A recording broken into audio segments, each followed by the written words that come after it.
I don't think it would surprise anyone to learn that one of my all-time favorite books is Jules Verne's 1873 adventure book, Around the World in 80 Days. If the title wasn't enough of an explanation, the story is that a man makes a bet that he can travel around the world in 80 days.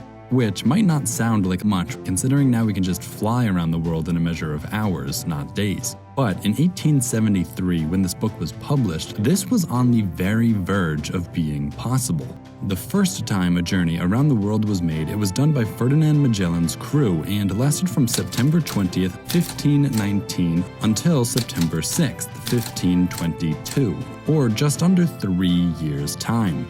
350 years later, in the time Jules Verne was writing, attempts to circumnavigate the globe were still lasting a year or two at their best. So to propose a trip that would only last 80 days back then would be like suggesting that a plane could fly around the Earth in only a couple of hours, not days.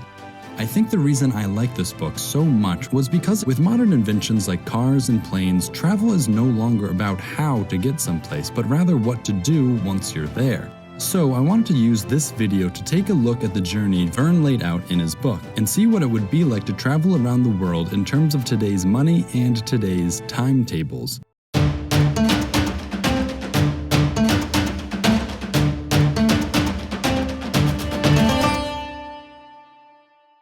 To get started, we'll need some ground rules. Number 1, no flying unless absolutely necessary. I'll only choose this if the route used in the book no longer exists. Number 2, we're going to follow as precisely as reasonable the destinations outlined in the book.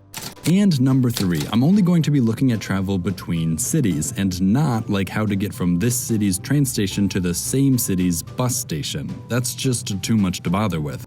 And one last thing before we embark. Despite what the fantastic film and the not-so-good film and literally any art about the story have led you to believe, including my own thumbnail, no one ever uses a hot air balloon in this book. They might have gotten it mixed up with Jules Verne's 5 weeks in a balloon, or just added it because the trip from London to Paris would likely have been pretty uneventful, which is why in the book this part of the journey was literally skipped over. In reality, London to Paris would actually first require a trip from London to Dover on the coast, which is a really common train ride and doesn't cost too much. From Dover, you'd want to take a ferry over the English Channel to the French city of Calais, which will only take an hour and a half. Calais to Paris on train will take another hour and 40 minutes, and honestly, this might be the nicest city we go to on this trip, so I'd understand if you'd want to call it quits already. Paris has got this really cool bare metal tower thing, and a cool doorway without a wall around it, and this other cool thing that's sort of being rebuilt right now. From Paris, our book takes us to Turin, which takes us through the Alps into Italy. This trip now takes an average 6 hours and 9 minutes, but what really sucks about it is there's no idyllic countryside or scenic mountains to look at any point on this trip. Seriously, just go to sleep for this one and try to forget the $106 you paid for this leg of the journey. From Turin, you're going to want to go to Brindisi, which lies at the complete bottom of Italy. This will be the longest and most expensive leg of your journey so far, taking 9 hours and 34 minutes, but don't worry, that's nothing compared to what we'll have to do later. If at this point you're a little tired of trains, well, you're in luck. If you get seasick, well, you're not. Either way, we need to cross the Mediterranean here. In the book, the main character Phileas takes a passenger ship directly from Brindisi to Suez. This route, however, no longer exists, and actually virtually all longer distance passenger boats have been replaced by planes at this point. So this is where we have to cheat just a little and take a few shorter ferries. First is the ferry from Brindisi to Patras in Greece. They only do this route 3 times a week, so don't miss it. If you do make it here on time, it's going to be 16 hours and $84 until we arrive, which will probably feel like forever so long as there's nothing to see from your boat. Once we've arrived in Patras, we're going to need to take the bus to Athens. But technically, Athens is a landlocked city, and we'll actually need to make another land trip to the nearby port of Piraeus. Honestly, it's only about an hour and 49-minute walk though, so let's just save a few bucks and make the hike. Once we get there, we'll be disappointed to find out that all passenger boats to Egypt were closed in 2012 due to instability in the region, which means we're going to need to walk another hour and 49 minutes back to Athens, wasting a little over 3 hours of our time, but not a cent. And from Athens, we need to fly to Alexandria, the port our ship likely would have docked into had the route still existed. To get back on track, we'll need to take the train from Alexandria to Cairo. This is a pretty quick 2-hour train ride and costs around $5. Once we're in Cairo, unless you wanted to check out the big pile of rocks they have here, it's another nearly 3-hour train ride to Suez, but it only costs $2. Suez is actually the first place the book gives a full account of after London and really marks just the beginning of this journey, so I hope you're not tired yet. The Suez Canal was finished just 4 years before Jules Verne wrote this book, and it was likely in large part due to the completion of this canal that Verne thought this journey was possible, as just 4 years earlier all boats would have needed to sail all the way around Africa if they wanted to keep heading east, likely adding days to even months to a voyage. After this new route was created, however, Suez became a thriving port, taking advantage of the constant flow of passenger and commercial ships passing through the canal. But since then, passenger traffic has really died out. So to get to Aden, the next step of our journey, we're going to need to be creative. The best I could find is a ferry to the city of Jeddah in Saudi Arabia, leaving only twice a week from Suez. This is a long one too, at 25 hours, but no price is given anywhere on the website, so I'm going to assume that means it's free. If we have time in Jeddah, we might want to visit the nearby city of Mecca and complete our Hajj. If not, then we need to get to Bombay next, which, since the book was written, has changed its name to Mumbai.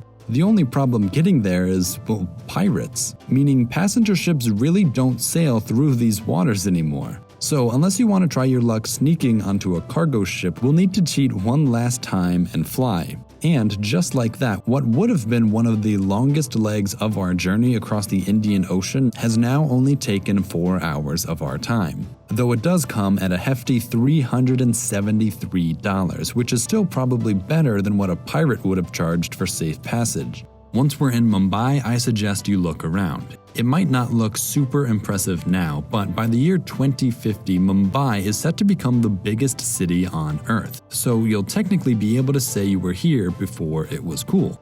From Mumbai, the book takes us to Allahabad, which also goes by a different official name now, Prayagraj. The train ride to get here is a pinch over 24 hours, but don't worry, I hear India has some of the best and most spacious trains anywhere in the world, so this should be a comfortable one.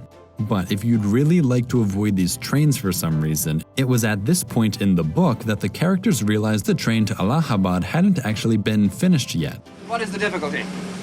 Difficulty? None whatever. This is the end of the line. End of the line? Yes.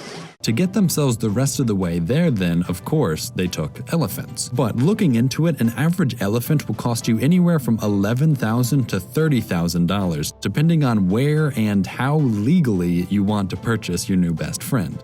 So I think I might just take the train. From Prayagraj, we need to get to Calcutta, which also changed its name, this time to Kolkata. This is a nearly 16-hour ride, but honestly, tickets in India are actually pretty cheap, and I wouldn't blame you if you swapped your $6 economy ticket for the $26 first-class ticket. Either way, we'll get to Kolkata at the same time, and from here, we'll need to find a way to Hong Kong. In the book, Phileas takes another passenger ship and along the way briefly stops over in Singapore. But we're going to ignore Singapore for now because, again, there aren't any boats that do this route anymore. Now, this doesn't necessarily mean we need to fly, but we will have to take a huge detour. From Kolkata, we need to catch the once daily train to Siliguri. From here, take a cab to Yadongxian, and in the process, we'll be crossing the border from India into China. From Yadong, we need to find a bus that only runs 3 times a week to the Tibetan city of Lhasa. Okay, and from here we can catch the once daily bus directly to Nanchang, where we can get on another train down to Shenzhen. And finally, at this point, it's only a 50-minute bus ride into Hong Kong, and we're back on track. Lucky for us, China has some of the newest trains in the world, so the ride from Hong Kong to Shanghai will be a breeze compared to what the Indian leg of our trip was. But I'll say it, I'm getting a little tired of trains at this point, which is fine because now we need to cross the Yellow Sea to get to Yokohama, Japan. However, the only ferry from China to Japan I could find was a car ferry from Shanghai to Kobe once a week, which means if you still have your elephant, you can bring it along for the ride and it would only cost $230. The downside is that car ferries are super slow, so this will take around 47 hours, making it the longest leg of our journey so far. So yeah, it's no wonder why people don't really take boats anymore. Things get worse once you get to Kobe and look at the ferry map here. While Japan does have a large ferry service industry, there is no Yokohama listed on it. Good thing I'm here though and know that Yokohama is basically just the port for Tokyo. Unfortunately, there aren't any ferries from Kobe directly to Tokyo. So first we'll need to take the bus across the Osaka Bay to Tokushima. From there, it's another very long ferry ride to the current largest city in the world. If you liked Paris's bare metal tower thing, then you might really like this one they got in Tokyo, and they actually have 2 of those. But this one is also technically the tallest tower in the world. I hope you enjoyed that boat ride though, because now we need to go from Tokyo to San Francisco. Now, the only passenger boats making this trip are fancy cruise ships, so we're kind of in luck. While we don't need to cheat and take a plane, the path our cruise takes isn't exactly a straight line through the ocean, which means it's going to take 25 days. And maybe even worse, even the most basic ticket will cost us $6,500. But at the very least, I don't think there will be pirates. Upon arriving in the United States, the characters in the book immediately encountered a political rally ending with a full-on brawl between the 2 competing parties, and America ends up looking like nothing more than a political dumpster fire in this book. It's a very primitive country. We're going to need some protection. I have this. So we managed to find the first place that hasn't changed at all in the 150 years since this book was written. From San Francisco, the next stop is New York City, which all the way back then would have included overcoming obstacles like roaming bison herds, crossing a failed bridge, and surviving an attack from the Sioux tribe. But if we want, we can just take the nonstop train, making this last only 3 days, and at the cost of $442, or in other words, twice the price of flying. And I know I joked about boring train rides earlier, but really, unless you like corn, this will be a good time to catch up on your sleep. Once you're in New York, you can check out their metal towers, though these ones at least wear concrete and glass. From New York, we'll need to get to Queenstown, Ireland, or what's now called Cove. Surprise, surprise, however, there are no direct passenger ships doing this anymore. To make this trip in the book, Phileas buys his own boat. So here's what we'll do instead. From Cove, Phileas traveled to Dublin next, and I found a cruise going from New York to Dublin that stops in Cove, so we're going to take that and call it good enough. This one is a 15-day trip and it's going to cost about $1,500, which is still a lot, but a lot cheaper I think than buying a boat.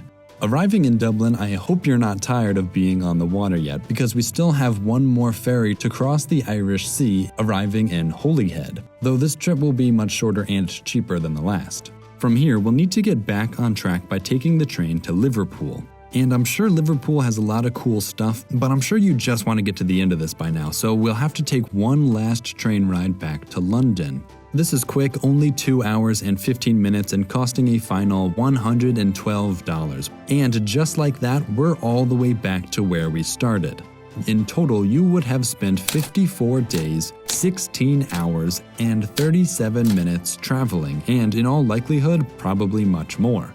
Well, actually, because you traveled eastward about halfway through your cruise across the Pacific, We've crossed the international date line. We've gained an entire day. Meaning that while your total travel time would have been 54 days, you only would have been away for 53 days. Which doesn't really matter now, but trust me, it was a really big deal in the book. Without accounting for food or hotels or pirates or elephants, this trip would have cost you a total of $10,651, which is actually pretty good considering you had to take 2 luxury cruises to make this journey work. In the end, I was actually surprised by how long this trip took, despite having even cheated a little. And if I were to take into account eating and sleeping and other wastes of time, a trip around the world like this could still take close to 80 days. But there's only one true way to find out, and that's to do it yourself. Hey, so I hope you enjoyed, and if you did and you'd like to help me keep making videos, you can check out my Patreon and maybe get your name up here like all these generous people. If not, well, that's okay too. But seriously, if anyone watching decides to try this out for real, let me know about it. Also, let me know if there are any other journeys you'd like for me to look at, fictional or real, Odysseus or Marco Polo or whatever. Leave a suggestion in the comments. Thanks.